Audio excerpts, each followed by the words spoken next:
ఈ జాగ్రత్తలు పాటిద్దాం. వర్షాకాలం నుంచి చలికాలానికి మారే సమయంలో శరీరం ఇబ్బంది పడుతుంది. ఉన్నట్టుండి వాతావరణం మారడంతో జలుబు, ఫ్లూ వంటివి వస్తాయి.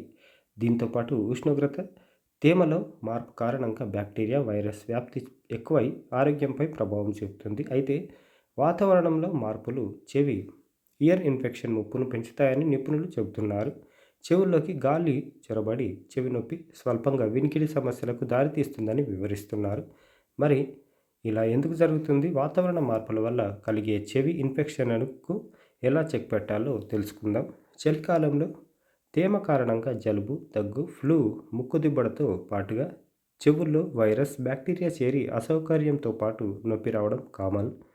చెవి ఇన్ఫెక్షన్ ప్రారంభ లక్షణాల్లో తరచుగా తేలికపాటి నొప్పి, రింగింగ్ శబ్దాలు, వినికిడిలో ఇబ్బందులు, నీటి స్రవం ఉంటాయి.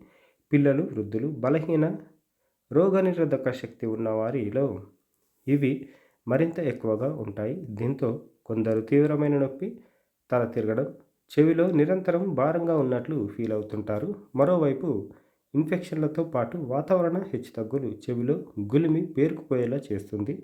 ముఖ్యంగా బైక్ నడుపుతున్నప్పుడు చెవులను నేరుగా తాకే చల్లని గాలులు చికాకును కలిగిస్తాయి. గొంతు ఇన్ఫెక్షన్లను కూడా గొంతు ఇన్ఫెక్షన్లు కూడా చెవి ఆరోగ్యంపై ప్రభావం చూపుతాయి. ఆకస్మిక ఉష్ణోగ్రత వల్ల మార్పుల వల్ల చెవులను రక్షించుకోవడం చాలా ముఖ్యం. బైక్ నడుపుతున్నప్పుడు ఎల్లప్పుడూ మీ చెవులను కవర్ చేసుకోవాలి. చల్లని గాలి చెవిలోనికి వెళ్లకుండా అడ్డుకునే వాటిని ధరించాలి. సాధారణ జలుబు, దగ్గు లక్షణాలను లైట్గా తీసుకోవద్దు. వీటిని సకాలంలో ట్రీట్ చేయకపోతే చెవి ఇన్ఫెక్షన్లను తీవ్రతరం చేస్తాయి.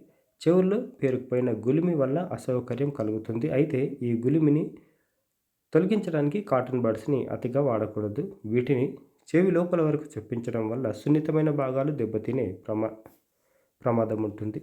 ఇది చికాకుని కలిగించడమే కాకుండా కొన్నిసార్లు గాయానికి దారితీస్తుంది. అందుకే సమస్య ఉంటే వైద్యుడు సిఫార్సు చేసిన ఇయర్ డ్రాప్స్ మందులను కోర్సు పూర్తయ్యే వరకు వాడాలి.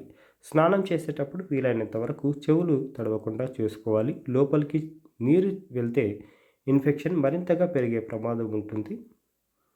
చెవి నొప్పి నుంచి రిలీఫ్ పొందడానికి హైడ్రేటెడ్గా ఉండడం, తగినంత విశ్రాంతి తీసుకోవడం, వెచ్చని కంప్రెస్ వాడడం వంటివి చేయాలి.